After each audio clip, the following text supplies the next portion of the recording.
Hello students, I am Riya Raizada. Today we will continue our topic noun, and in the previous video we discussed about the basics of noun, kinds of noun, types of noun, and those who did not watch that video, please go to the playlist and watch that video. You will understand the concept better. Okay, so the topic which we are going to start today is countable noun and uncountable noun. It is very important in noun, so we will focus on this topic. Okay, so countable noun क्या होते हैं? Countable noun वो noun होते हैं जिन्हें हम count कर सकते हैं, ठीक है, जिन्हें हम गिन सकते हैं. काउंट मतलब गिनना, ठीक है, तो जिन्हें हम गिन सकते हैं. तो ये सिंगुलर भी हो सकते हैं और ये प्लूरल भी हो सकते हैं. ओके, ये सिंगुलर भी हो सकते हैं और ये प्लूरल भी हो सकते हैं. Uncountable noun on the other hand are those noun which can not be counted upon. Okay, जिन नाउन को बोलने के बाद उन्हें आप काउंट नहीं कर सकते, उनके आगे आप 1 2 3 4 का यूज नहीं कर सकते. तो ये ना ही सिंगुलर होते हैं और ना ही प्लूरल होते हैं, ठीक है. So first difference is countable noun can be singular and can be plural. Next, they have both singular verb and plural verb. Okay, so countable noun में सिंगुलर वर्ब भी होता है और प्लूरल वर्ब भी होता है, ठीक है, क्योंकि हम डिफरेंस पता कर सकते हैं कि ये एक की बात की जा रही है या फिर एक से ज़्यादा की बात की जा रही है, क्योंकि हम उस चीज़ को काउंट कर पा रहे हैं. तो इसलिए वर्ब सिंगुलर भी हो सकता है और वर्ब प्लूरल भी हो सकता है, ठीक है. On the other hand uncountable noun सिर्फ सिंगुलर वर्ब का यूज़ करता है, बिकॉज हमें पता नहीं है कि हम सिंगुलर की बात करें या प्लूरल की बात करें, तो हम मोस्टली जो वर्ब यूज़ करते हैं वो सिंगुलर वर्ब का यूज़ करते हैं. Then both singular as well as plural articles are used. Singular articles are a and the and plural articles are is the. तो क्योंकि ये सिंगुलर भी होते हैं काउंटेबल और प्लूरल भी होते हैं, तो हम सिंगुलर आर्टिकल्स का भी यूज़ कर सकते हैं और प्लूरल आर्टिकल्स का भी यूज़ कर सकते हैं. सिंगुलर में आ गया ए एंड द और प्लूरल में आ गया द. देन अनकाउंटेबल नाउन में हम सिर्फ द का यूज़ करते हैं, ठीक है, द एज एन आर्टिकल हम यूज़ करते हैं. Then adjective singular countable noun में कैसे एडजेक्टिव यूज होते हैं? Many, a, number of, only, etcetera, इस तरह के एडजेक्टिव हम यूज करते हैं काउंटेबल नाउन में. और जब हम अनकाउंटेबल नाउन की बात करते हैं तो हम कैसे एडजेक्टिव्स यूज करते हैं? Much, little, a quantity of, इस तरह के एडजेक्टिव. अब ऐसे एडजेक्टिव्स क्यों यूज करते हैं, क्यों नहीं यूज करते हैं, ये हम आगे की स्लाइड में डिस्कस करेंगे. अच्छा, एक और चीज़ आपको बता दें कि जैसे इसमें दे रखा है many, a number of, only, much, little, a quantity of, ये सब चीज़ें जो दे रखी हैं, हम कैसे पता करेंगे कोई भी नाउन जो हमने यूज़ किया है, ठीक है, वो काउंटेबल है या अनकाउंटेबल है? तो उसको पता करने का तरीका ये भी हो सकता है कि आप उस चीज़ के आगे 1 2 3 लगा के देखो. अगर आपको सूटेबल लग रहा है then it is countable noun, और अगर नहीं लग रहा तो अनकाउंटेबल नाउन. फॉर एग्जाम्पल, अभी हम आगे इसके बारे में और अच्छे से डिस्कस करेंगे. फॉर एग्जाम्पल, मैं एक मिल्क का एग्जाम्पल ले लेती हूँ, ठीक है.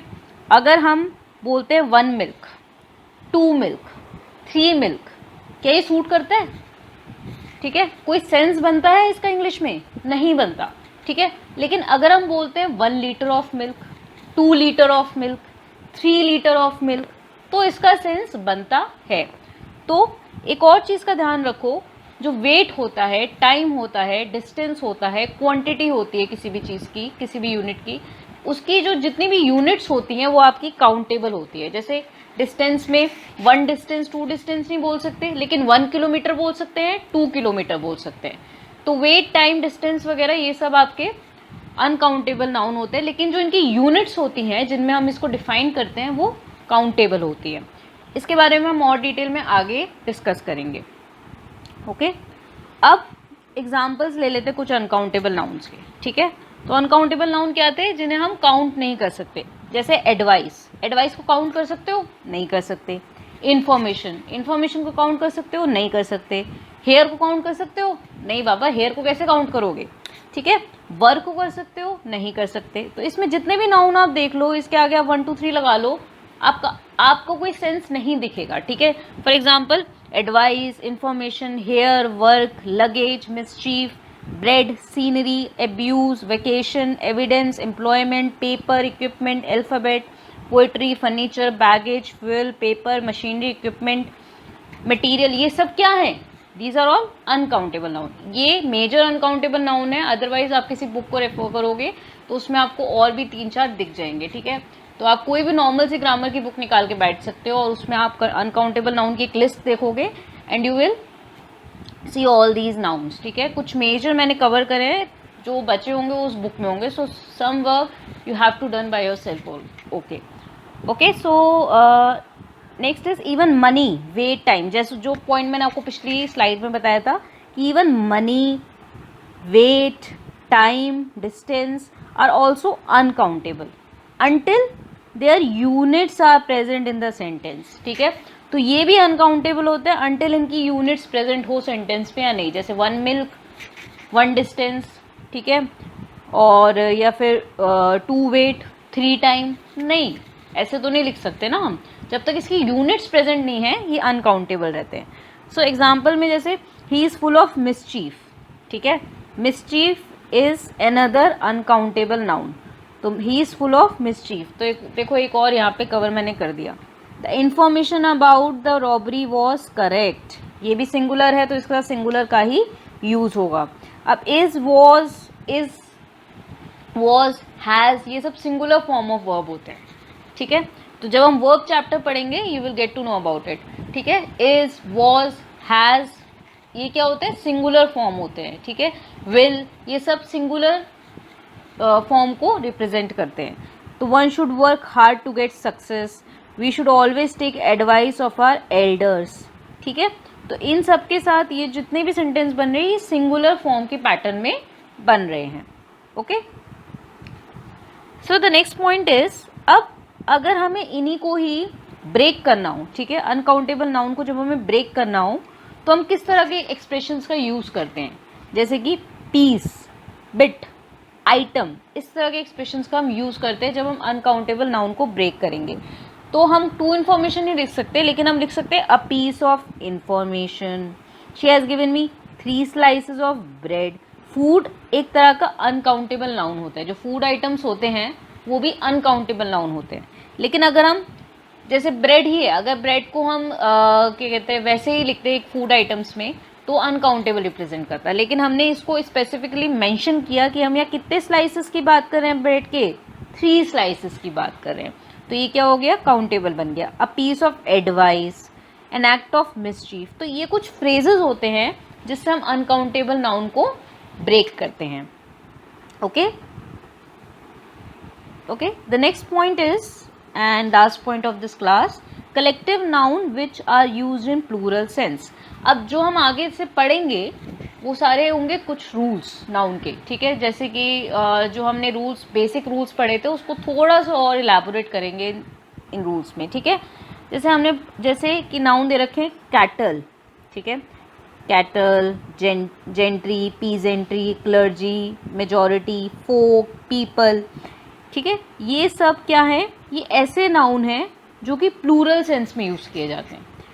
तो जैसे मैंने आपको एक्सप्लेन किया कि क्लर्ज किसी ग्रुप को रिप्रेजेंट करते हैं, तो जैसे cattle are grazing in the field, the gentry of the town are kind hearted.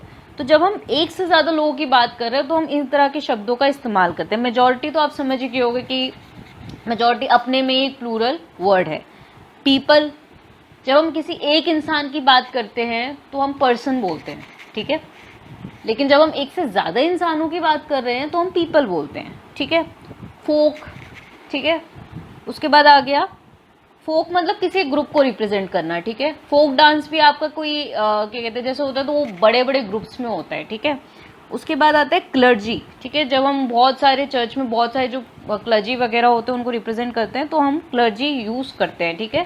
Priest वगैरह को रिप्रेजेंट जब हम करते हैं, ओके। तो कैटल, जेंट्री, ये सब क्या है, ये ऐसे नाउन हैं जिन्हें हम कैसे सेंस में यूज़ करते हैं, प्लूरल सेंस में यूज़ करते हैं।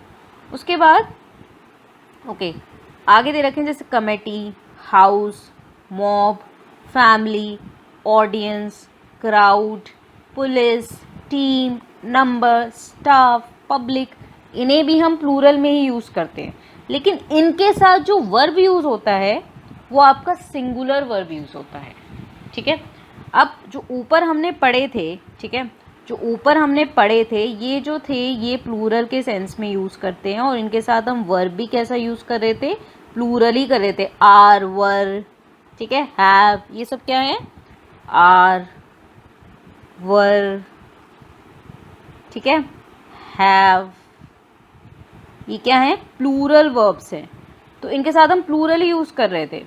लेकिन जो ये नीचे वाले हैं, committee, house, mob, family, audience, crowd, police, team, इनके साथ हम क्या यूज़ कर रहे हैं, सिंगुलर वर्ब का यूज़ कर रहे हैं।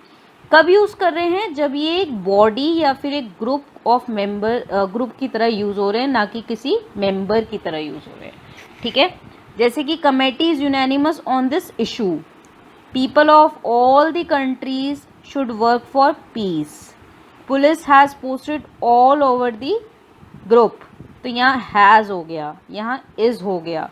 तो जब हम बेसिकली इन वर्ड्स को एक ग्रुप की तरह या फिर एक एज अ बॉडी की तरह यूज़ करते हैं, तो हम इसमें सिंगुलर वर्ब का यूज़ करते हैं, ठीक है। क्योंकि कमेटी के साथ आप आर का यूज़ नहीं करते हो, पीपल के साथ भी आप ऑलरेडी आप प्लूरल दिखा चुके हो, आपको प्लूरल यूज़ करने की ज़रूरत नहीं है, ठीक है। पुलिस के साथ, अच्छा यहाँ जो पीपल है इसको आप हटा दो, ओके, ये वाला जो पीपल है इसको यहाँ से हटा दो, इसमें सिर्फ इतना ही एग्जाम्पल रहेगा, ठीक है। Cattle, gentry, peasantry, clergy, majority, folk, etcetera. जो पीपल है वो भी एक ग्रुप को रिप्रेजेंट करता है, तो हम पीपल को ऊपर नहीं लिखेंगे, पीपल को, sorry I have a mistake here, I am sorry, my mistake. People जो है वो आप प्लूरल में ही रखोगे, यहाँ पब्लिक का यूज़ होगा, ठीक है, यहाँ पब्लिक का यूज़ होगा। ये एग्जाम्पल मैंने गलत जगह पुट कर दिया। सो बेसिकली डिफरेंस समझो, पीपल जो है वो प्लूरल को रिप्रेजेंट कर रहा है, ठीक है। पब्लिक जो है वो एक ग्रुप को रिप्रेजेंट कर रही है। जैसे कि आप जब किसी कॉन्सर्ट में जाते हो तो वहाँ बहुत सारी पब्लिक इकट्ठी होती है, ठीक है। किसी कॉन्सर्ट में आप गए, वहाँ बहुत सारी पब्लिक इकट्ठी होती है, तो हम किसका, तो वो क्या किसको रिप्रेजेंट करती है, वो एक ग्रुप को रिप्रेजेंट करती है, तो हम यहाँ पे पब्लिक लिखेंगे। ऐसी स्टाफ क्या है, एक ऑफिस में बहुत सारे लोग काम कर रहे हैं तो वो एक ग्रुप को रिप्रेजेंट कर रहे हैं। कमेटी क्या है, बहुत सारे लोगों की बनेगी तो किसको रिप्रेजेंट करेगी, ग्रुप को रिप्रेजेंट करेगी। उसी तरह से हाउस, ठीक है, हाउस जो है वो भी एक ग्रुप को रिप्रेजेंट करेगा। मॉब तो अपने आप में एक ग्रुप को रिप्रेजेंट करता है। उसके बाद फैमिली भी 2-3 जनों की होगी तो वो भी एक ग्रुप को रिप्रेजेंट करेगी। उसके बाद आता है आपको ऑडियंस, जैसे कॉन्सर्ट में जो ऑडियंस होती है वो बहुत बड़ी ऑडियंस है तो वो भी एक ग्रुप को रिप्रेजेंट करेगी। क्राउड, पुलिस, ठीक है, पुलिस भी एक ग्रुप को ही रिप्रेजेंट, अगर पुलिस के आगे हम पुलिस मैन लगा दें, ठीक है, पुलिस के आगे अगर हम पुलिस मैन लगा दें तो वो एक सिंगुलर पर्सन को रिप्रेजेंट कर सकता है। लेकिन हमने सिर्फ पुलिस लिखा है तो वो एक ग्रुप को रिप्रेजेंट करेगा। टीम तो अपने आप में एक ग्रुप को रिप्रेजेंट करेगी और नंबर भी एक ग्रुप को ही रिप्रेजेंट करेगा। सो आज इस लेक्चर में इतना ही। नेक्स्ट में हम और सारे रूल्स की बात करेंगे और बाकी रूल्स की बात करेंगे जो कि इम्पॉर्टेंट है नाउन को लेकर। Thank you, keep watching and keep liking and keep subscribing. Thank you.